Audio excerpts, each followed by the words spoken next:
wanda yana cikin abin da ya bata mun rai har na gamu da wata takarda ma da aka kawo mun waɗanda muke ta'awun tare a harkar da'awa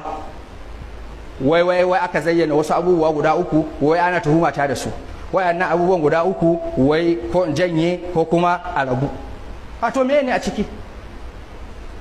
ai duk wata santa da za a haɗu a yi gwagwarmayar da'awa mutum shi yake daga santa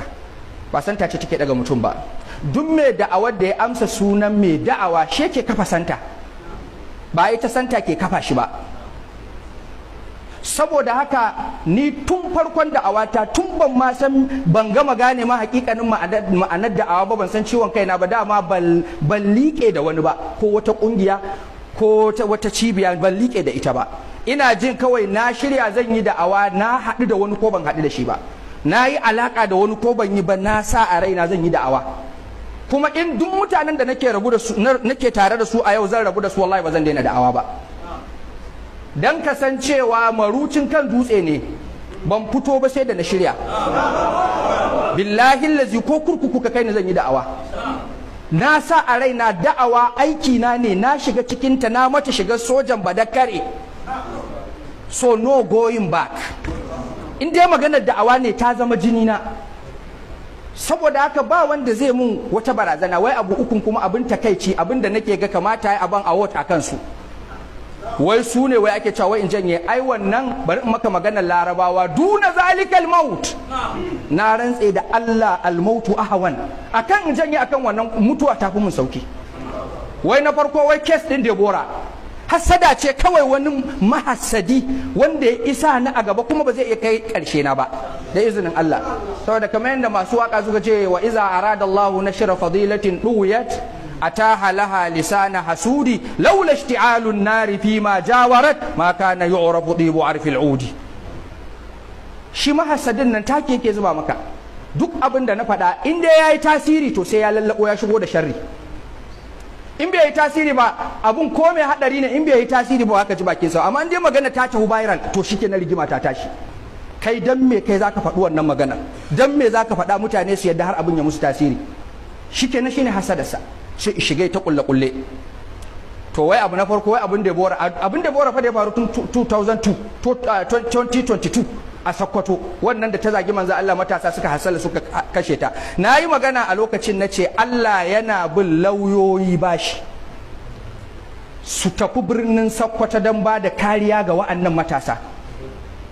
ita gwamnati duk laifin da kai ai gwamnati ma tana baka lauya ba fa cewa ne jama'ar gari mu tashi a tafi Sokoto ba lauyoyi nace lauyoyi ba su ne suka san doka ba su ne suke zuwa su tsaya a mutum ba lauyoyi fa nace ana gayyatar ku amma wai wannan maganar wai shikenan sai wani ya zo juya ta saboda dama ita gaskiya ba za ka yi faɗin ta ba sai ka zama jajirtacce ba ka da tsoro ai wannan maganar ISS za su iya tuhumar mutum a kanta za a iya wannan din mutum to mu yanzu tunda muna da alaka da shi an tuhume shi mu ma tuhumar ta shafe mu to saboda haka a kalubalance shi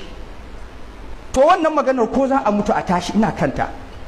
na ce Allah yana bin lauyoyin musulmi bashi su ba hakkin wa'annan matasan kar a zalunce su wai sai abu na biyu wannan ta'awun da na hada na ce al'umman musulmi da tare da sabanin bangarorinmu ya kamata mu samu murya ɗaya da zamu na magana da ita wajen bin haƙƙinmu namu na mu duka ba fa ce ne wannan ya zama wannan ba kowa yana kan abin da ya fahimta yana bautawa Allah da shi amma akwai matsalolin da suka shafe mu a matsayin mu da muke rayuwa a matsayin al'umma daya a gari daya ko a yanki daya idan kowa yana magana a ɗaiɗaiku wannan ya ce ba za mu yi nasara ba amma in muka fito da murya ɗaya to za mu samu damar kwato haƙoƙinmu shine fa haɗuwar wannan ma wai laifi ne to wannan ma duna zalikal maut wallahi duk mutumin da ya ji zai rabu da ni akan wannan ya ma makara mu rabu da shi saboda abin da na yadda gaskiya ne ni ba da'awa ne ta haɗewar ƙungiyoyi ko aƙidu ko kuma maja ba kamar yadda maƙiya Allah suke yaɗawa kuma wannan shi bai da wata fassara ne sai dai ka ce masa haɗin kai amma asalinsa ta'awun ne taimakekeniya mu ringa taimakekeniya da juna kan matsalolin da sun shafe mu duka wannan abun fikira ta ce fikirar wasu ne daga cikin malamai idea ta ne ideyar wasu ne daga cikin malamai amma ku sani dukkan wasu mugaye cikin wannan al'ummar ba sa santa miyagun malamai wayanda su ba su yadda a haɗin ba sa so, miyagun 'yan siyasa wayanda suka sa kabilanci a gaba, da azzalumai masu danne al'umma duk ba sa so, kuma za su iya amfani da wanda yake da irin rigar ka malami dan ai fito na fito da kai. Yanzu fa malamai da kake gani da suke da riga irin taka ko in wani abu ya taso sharrin da za su bi ka da shi wasu lokutan wallahi jahilin da yake yawo a titi ba ruwansa da addini ma ba zai maka irin wannan sharrin ba. Me ne a cikin wannan? Kai ai ba cewa aka yi dole ba, in kana da wannan ra'ayin shikenan kai, in ba ka da shi bari, ai ba wanda yace dole ne, dama taimakekeniya ne ala asasi qaulihi ta'ala wa ta'awanu 'alal birri wat taqwa wa la ta'awanu 'alal ismi wal udwan. Kuma wannan yanzu ba zai hana yau in naga wani abu da 'yan dariƙa suke yi wanda ya kamata a yi wa raddi na yi wa raddi ba, su ma in suna da abin da za su yi raddi a bangare na su yi. Wannan kuma bai shafi wannan taimakekeniyar ba, matsaloli ne waɗanda suka shafe ni suka shafe su mu yi taimakekeniya don mu fuskance su, shine kawai fala aƙalla wala aksar. Wannan ba zan daina faɗinsa ba, kuma ina kan wannan har gobe. Sai na uku yanzu wannan maganar da na yi wanda yanzu ake cikinta cewa ni ba na kallon zanga-zanga ita ce matsala, a'a mu kalli me ke jawo ta. Wai wannan ma wai shi ma wai bai kamata ba, wannan ma wai bai kamata ba, saboda haka kana kaza shi a dinga maka barazana, mukamin ka na kaza shikenan an sauke ka. To ni yanzu akwai wani mukami da zai bani tsoro? Akwai wani mukami da zai tsorata ni? Kowane iri ne bai ban tsoro, wallahi baya bani. Shi yasa bana wasa da sana'a, na rike sana'a gyangen saboda in tsaya da kafafuna in faɗi abin da na fahimta na gaskiya. Kuma gudun wannan shi yasa bamu shiga kungiyoyi ba, saboda in a ƙarƙashin wata kungiya kake yanzu ne wata a turo wata saikula akan ka a ce to maza a yi kaza a yi kaza.